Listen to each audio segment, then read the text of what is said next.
Como sabes, las preguntas del examen de certificación PMP tienen partes predictivas, partes ágiles y partes híbridas. En este video vamos a revisar una serie de preguntas enfocadas justamente a la parte ágil. Revisaremos preguntas ágiles, veremos cómo están estructuradas, qué elementos podemos revisar y sobre todo conoceremos conceptos ágiles que te serán útiles en tu preparación hacia esta certificación. Mi nombre es Marco Calle y en este canal me dedico a hablar acerca de temas de gestión de proyectos, en especial los temas relacionados al examen de certificación PMP, CAPM y SP. Así que si te interesan estos temas, considera suscribirte. Ahora revisemos justamente esas preguntas. Te recomiendo de que además de ir viendo cuáles son estas preguntas, trates de responderlas y sobre todo, estas preguntas que vamos a ver te sirvan para medir tu nivel de conocimiento respecto a los temas ágiles. Ahora revisemos justamente estas preguntas. La primera pregunta dice lo siguiente: el patrocinador ha solicitado que se entregue un proyecto utilizando métodos ágiles. Ha impulsado el uso de un backlog de producto, reuniones diarias y el uso de tableros Kanban para la gestión del trabajo en curso. También ha diseñado un programa de recompensas de cumplimiento ágil que se supone que recompensa generosamente a los miembros del equipo con mejor rendimiento según la mentalidad de liderazgo de servicio. ¿Qué hay de malo con este enfoque? Acá tenemos 4 opciones. Dentro del examen de certificación PMP comúnmente tendrás preguntas con 4 o más opciones y tú deberás ver cuál es la mejor opción. En este caso, la primera opción nos dice que la gestión del trabajo en progreso es lo que está mal, ya que el líder de servicio es responsable de la gestión del WIP. El WIP es justamente el Work in Progress. La segunda opción nos dice que lo que está mal es el programa de recompensas. El modelo de un liderazgo de servicio fomenta la creación de un entorno en el que todos puedan tener éxito. La opción C nos indica que lo que está mal son las reuniones diarias, debido a que esto introducirá una mayor carga de trabajo en la gestión. Y finalmente, la opción D nos dice que lo que está mal es el uso de tableros Kanban, que están mezclando los métodos de Scrum y Kanban. Revisemos cada una de estas opciones. En primer lugar, revisemos lo que nos dice la opción A. La gestión del Work in Progress, eso es lo que está mal, ya que el liderazgo de servicio es responsable de la gestión del Work in Progress. Esto no es correcto, debido a que el líder de servicio no es el responsable del trabajo en progreso. Los responsables son justamente el mismo equipo en sí. Por ende, esta opción no sería válida. En segundo lugar, nos dice que el programa de recompensas es lo que está mal. El modelo de un liderazgo de servicio fomenta la creación de un entorno en el que todos puedan tener éxito. Esto es correcto. Justamente un modelo de liderazgo de servicio está basado en apoyar al equipo, de tal forma que el equipo sea el que realice el trabajo de manera adecuada. Y para lograr esto, se busca que el equipo justamente no tenga estas diferencias o no tenga esta competición de quién es mejor, sino que todo el equipo trabaje a la par y trabaje de manera adecuada. Es por eso que esta opción vendría a ser la más adecuada hasta el momento. Por otro lado, la opción C nos indica que lo que está mal son las reuniones diarias, debido a que esto introducirá una mayor carga de trabajo en la gestión. Esto está equivocado. Las reuniones diarias tienen el objetivo de que el equipo conozca qué es lo que están haciendo los demás miembros del equipo. Adicionalmente, permite comentar cuáles son los impedimentos que están existiendo y qué cosas se están realizando dentro del proyecto. Por ende, las reuniones diarias son una herramienta muy buena que se puede ocupar justamente en equipos ágiles y es muy recomendable justamente usarlo. Por otro lado, la opción D nos dice el uso de tableros Kanban. Están mezclando los métodos Scrum y Kanban. Esto no es cierto. Es posible que nosotros mezclemos estos dos marcos de trabajo e inclusive existe una metodología conocida como Scrum Ban, en donde se mezclan justamente estos dos marcos de trabajo para poder realizar un proyecto ágil, debido a que estos dos elementos se combinan muy bien, así que no está mal esta parte. Si quieres profundizar más acerca del liderazgo de servicio y comprender un poco mejor esta pregunta, podemos nosotros revisar la guía ágil del PMI. Si nosotros revisamos la guía ágil, vamos a ver en la página 33 que nos hablan acerca del liderazgo de servicio y el empoderar al equipo. Aquí vemos básicamente que los enfoques ágiles enfatizan el liderazgo de servicio como una forma de empoderar a los equipos. De esta manera, si nosotros vemos acá qué son los elementos que abordan el liderazgo de servicio, vamos a ver que están las personas. Y dentro de esto podemos ver que el liderazgo de servicio anima al equipo a crear un ambiente en que todos puedan tener éxito. Es justamente lo que estamos revisando. De esta manera, acá puedes revisar qué es el liderazgo de servicio y te puede ayudar o te puede servir justamente para responder esta pregunta. De esta forma vemos que el liderazgo de servicio es bastante importante justamente en la gestión de un proyecto y sobre todo entender los roles que tiene el líder de servicio justamente nos ayudarán a responder algunas de las preguntas del examen. Adicionalmente, si estás estudiando para el examen de certificación PMP, puedes revisar marcocalle.com, en donde puedes encontrar un simulador completo con más de 1000 preguntas en donde vamos abordando cada uno de los temas referentes al examen de certificación PMP. Adicionalmente, podrás participar en nuestras sesiones semanales de estudio, en donde hacemos cosas como la que estamos haciendo ahora. Revisamos preguntas tipo examen, las analizamos entre todos los que estamos justamente en ese grupo. Así que si deseas participar justamente en estas sesiones de estudio y revisar o practicar a través de preguntas, puedes revisar el enlace que encontrarás justamente en la parte baja de este video. La segunda pregunta que vamos a revisar dice: diriges un proyecto ágil complejo. El equipo ha descubierto recientemente que algunas de las historias de usuario seleccionadas para la iteración actual no estarán completas justamente al final de la iteración. ¿Qué debes hacer? A. Pasar las historias de usuario a la siguiente iteración. B. Unir las historias de usuario no completadas dentro de otras historias de usuario para hacerlas más grandes. C. Reducir el alcance de las historias de usuario o finalmente consultar con el dueño del producto. Vamos a revisar cada una de las opciones. En primer lugar, el problema que tenemos acá es que las historias de usuario no se han completado. Terminamos una iteración y dentro del Sprint Backlog existen todavía historias de usuario que no han sido terminadas. Si nosotros pasamos las historias de usuario a la siguiente iteración, estaremos yendo en contra de lo que nos suele decir el dueño del producto. Recordemos que el dueño del producto es la única persona que tiene la autoridad para decidir qué historias de usuario se van a hacer y sobre todo para priorizar el backlog. Así que no podemos pasar directamente a la siguiente iteración. Por otro lado, unir las historias de usuario no completadas dentro de otras historias para hacerlas más grandes, lo que sucede será que esas historias de usuario serán aún más complejas.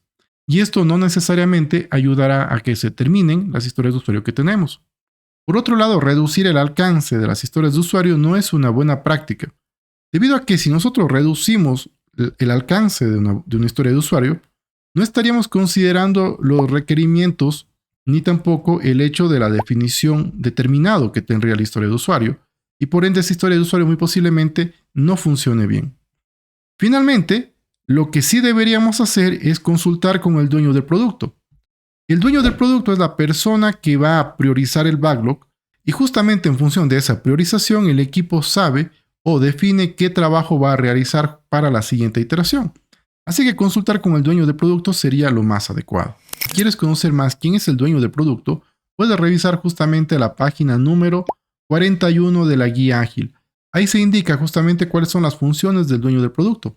Adicionalmente puedes revisar el video que está acá arriba. Ahí hablamos sobre los roles y sobre la función que tiene el dueño del producto.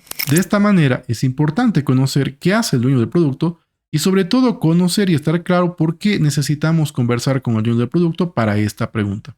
Ahora revisemos la pregunta número 3. Y esta pregunta nos dice que un equipo ágil tiene una fecha de lanzamiento fija. Esto es una restricción. Y como resultado de esta restricción no se desarrollarán todas las funcionalidades identificadas. En esta situación, ¿cuál de las siguientes funcionalidades sería recomendable eliminar para el lanzamiento justamente de este producto? En primer lugar, tenemos que las funcionalidades que tengan alto riesgo y poco valor. Por otro lado, pueden ser funcionalidades que tengan alto riesgo y alto valor. C. Funcionalidades que tengan bajo riesgo y poco valor. Y finalmente, funcionalidades que tengan bajo riesgo y alto valor.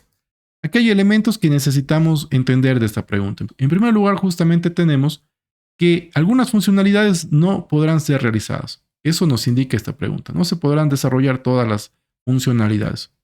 Es decir, se tienen que quitar algunas historias de usuario o algunas funcionalidades que el producto tiene. En esta situación, ¿cuál de las siguientes funcionalidades sería recomendable eliminar? Si nosotros consideramos dentro de nuestro backlog, digamos que este es nuestro backlog, el dueño del producto prioriza cuáles son los elementos que irán dentro del backlog, es decir, aquí priorizará las diferentes historias de usuario que se irán realizando. Si tú consideras y recuerdas, el backlog siempre en la parte superior tendrán las historias de usuario que van a ser más importantes y que generan más valor y a su vez son las más detalladas. Si nosotros queremos ver qué elementos podrían retirarse, tendríamos que considerar en primer lugar que deben ser los elementos que no generen mucho valor. Adicionalmente, el proyecto ya tiene un riesgo. Si nosotros nos fijamos, tiene el riesgo de que no se van a desarrollar todas las funcionalidades. De esta forma, para reducir un poco ese riesgo en el proyecto, podríamos considerar justamente las actividades que generen más de riesgo. De esta manera, si nosotros vemos, la primera opción dice funcionalidades que tengan alto riesgo y poco valor. Estas serían muy buenas opción de quitarle, porque las que tienen alto riesgo realmente serían elementos que nos pueden afectar en nuestro proyecto. Y adicionalmente, de tener alto riesgo, tienen muy poco valor, no generan tanto valor.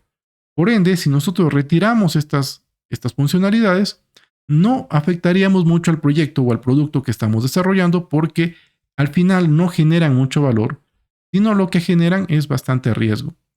Por otro lado, funcionalidades que tengan alto riesgo y alto valor no deberíamos quitarlas, porque aunque sean de alto riesgo y tal vez generen ese riesgo en el proyecto, al final generan un alto valor dentro del producto y no podríamos quitar esto porque estaríamos afectando el valor del entregable. Cuando hablamos de valor, recuerda que estamos hablando justamente de las características que el cliente busca. De esta forma, ese valor es justamente la razón por la cual estamos haciendo el proyecto y generan los beneficios que buscamos. Por otro lado, funcionalidades que tengan bajo riesgo y bajo valor tampoco serían las más adecuadas de quitarles, porque aunque generan poco valor, tampoco generan mucho riesgo y por ende podríamos realizarlas. Finalmente, funcionalidades que tengan bajo riesgo y alto valor no deberíamos quitarlas porque estas funcionalidades generan valor a mi proyecto y adicionalmente no tienen mucho riesgo, entonces son muy buenas opciones de realizar.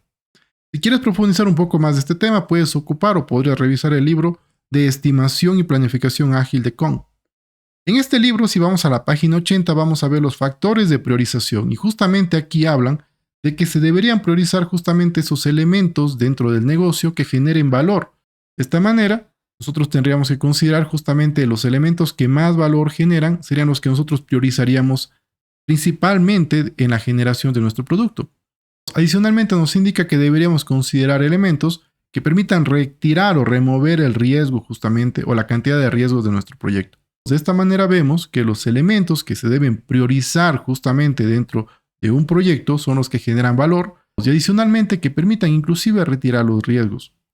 Adicionalmente, si tú deseas, puedes revisar el concepto de valor. Acá lo explica bastante bien y es una lectura bastante recomendada. Ahora veamos la cuarta pregunta. Esta nos dice, durante la ejecución de un proyecto se decide utilizar un enfoque ágil durante la fase de pruebas de un nuevo producto. ¿Qué debería hacer el director del proyecto para que esta fase siga los principios de agilidad? Acá tenemos 5 opciones y debemos elegir 2. La primera nos dice que inspeccionar los procesos existentes y trabajar para simplificarlos. La B nos indica que solicitar a la PMO que implemente nuevos procesos de control ágil para esta fase. La C nos indica que debemos eliminar impedimentos y promover la comunicación entre el equipo e interesados.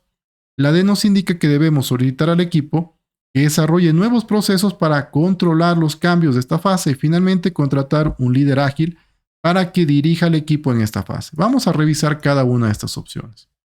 En primer lugar, nos dice la pregunta que durante la ejecución de un proyecto se decide utilizar un enfoque ágil. ¿Qué debería hacer el director para que en esta fase se sigan los principios ágiles?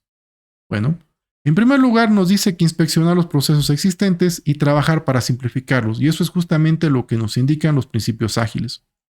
Los principios ágiles nos indican o están basados justamente en reducir la cantidad de procesos que se hacen y enfocarnos principalmente en lo que genera valor. Es decir, esta opción sería bastante buena.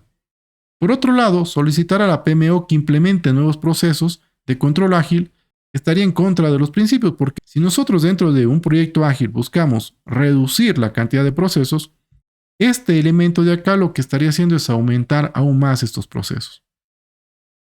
Otra opción nos dice eliminar impedimentos y promover la comunicación entre el equipo e interesados.